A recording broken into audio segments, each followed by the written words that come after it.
Hello, and thanks for joining us here at 6. I'm Amanda Hill. And I'm Brian Yacono. I want to get right to meteorologist Ryan Breton tracking your forecast. We knew today would be a wet one, and it continues to be this evening, as we see here. Brian and Amanda, the last wave of rain pretty much coming into western and southern Maine right now.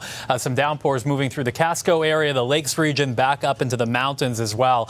Out ahead of this main line, which is pretty much the last burst of rain, there's one more little line to the west. We'll see if that holds together. There are just some lighter showers moving up from the mid-coast into down east Maine, where there has not been as much total rain today. But to the south and west, it is now pouring, and this line is moving to the east. It will not last all that long, but we'll get a pretty good downpour into the Portland area between now and 6:30. If it holds together, making it into Augusta around 7, and then 7:15 into Bath. Probably not quite to the same extent on the mid-coast as it is now. Hopefully we can get some downpours there because they have picked up less than an inch of rain in that part of the state today. Farmington up to Moscow and Kingfield, we do have some downpours there, but all of this is going to be coming east overnight. And even though it's warm and humid now, we'll be losing the humidity in a big way by tomorrow morning. More on tomorrow's beautiful weather and when the heat returns. That's coming up.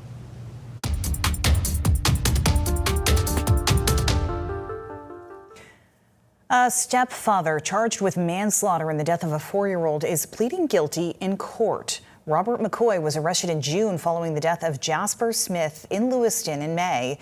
Maine State Police say the child was found with a gunshot wound to the head at an apartment on Pierce Street during a welfare check. A sentencing date for McCoy has not yet been scheduled. The boy's mother, Michaela Smith, was also arrested for unrelated charges.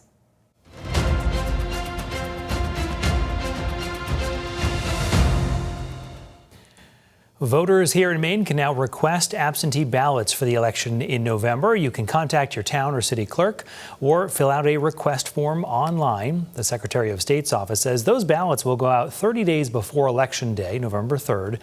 You can also track the progress of your ballot online through the Secretary of State's website. All absentee ballots do have to be cast by 8 p.m. on Election Day. Well, as they've been popping up throughout the state, flock cameras are causing more Mainers to raise concerns. The AI-powered license plate readers are designed to help police and other agencies analyze vehicle information. CENTER Maine's Drew Peters takes us to the latest community where the cameras have become a central issue. Hi, Drew. Hey, Brian and Amanda. Hundreds of residents in Auburn are petitioning to ban the data collecting cameras, saying they represent a breach in privacy. But others argue they're needed to help local police officers who are already dealing with staffing challenges. On any given street here in Auburn, you're likely to come across a camera like this one, or these ones behind me. But it's these kind of cameras that are causing controversy around town. They track the totality of your movement.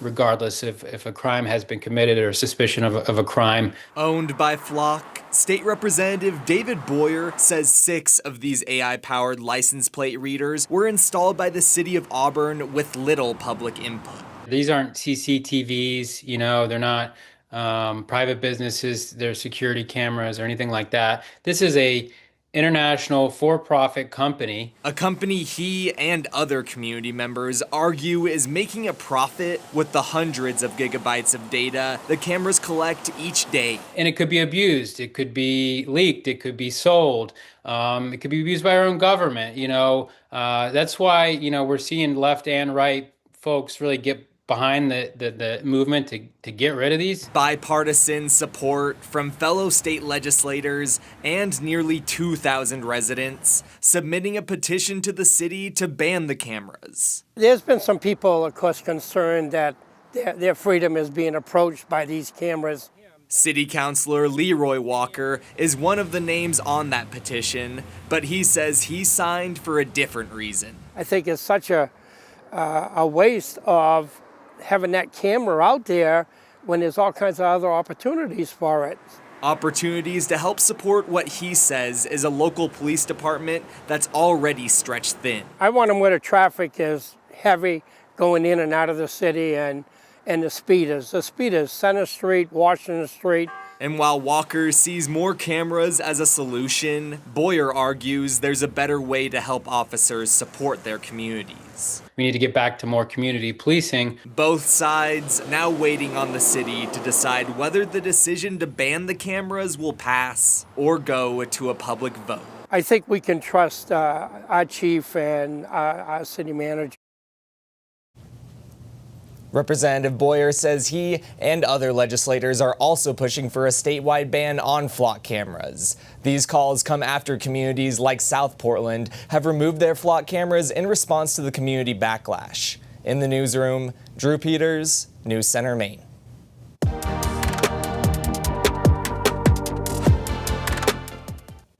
The Windham Fire Department is sharing more details about a garage fire at a home on Sandbar Road yesterday. Crews say it began around 9 o'clock at night. They say they were able to put out the fire quickly, but the garage did suffer severe damage. Crews say the fire spread to the home but did not cause any damage inside. The fire chief tells us there were no injuries and the cause does not appear suspicious. Looking ahead to tomorrow, the city of Lewiston is asking councilors to approve funding to combat youth violence. If approved, $200,000 from the city's salary reserve would go to cover police overtime costs. The city says the money will fund community policing, foot and bike officers, and will allow officers to take up command posts around Lewiston. The council meets tomorrow at 7. Happening right now, the Gorham Planning Board is continuing to discuss the possibility of an Amazon warehouse in town. It would be located on a 94-acre parcel of land off of Main Street.